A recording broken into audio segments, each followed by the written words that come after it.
সম্মানিত ভিউয়ার্স, আসসালামু আলাইকুম। Welcome back to my channel প্রিয় পাখির হাট।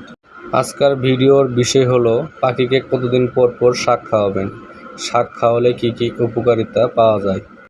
আপনার পাখিকে অন্তত সপ্তাহে 2 দিন 3 দিন আরও বেশি শাক খাওয়ানোর চেষ্টা করবেন। পাখিকে যত বেশি শাক খাওয়াবেন তত বেশি পাখির গ্রোথ ভালো থাকবে। পাখিকে শাক খাওয়ালে পাখির কালার অনেক ভালো থাকে, লোমগুলা চকচকে কালার থাকে, পাখির ফেদারে কোনো রকম প্রবলেম হয় না। কুমড়ি শাকে আছে ভিটামিন, আয়রন, ক্যালসিয়াম। পাখিকে নিয়ম করে সজনে পাতাও দিতে পারেন। অযথা কোনো খাবার পাখিকে দিবেন না, এতে করে পাখি অসুস্থ হতে পারে। সবসময় ভালো মানের খাবার পাখিকে দেওয়ার চেষ্টা করবেন। পাখিকে সময় দেওয়ার চেষ্টা করবেন।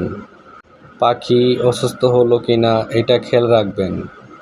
আজকের ভিডিও এই পর্যন্তই। ধন্যবাদ সকলকে। আমার এই ভিডিও যারা দেখছেন তারা অবশ্যই ভিডিও একটা লাইক দিবেন, একটা শেয়ার করবেন। ধন্যবাদ সকলকে।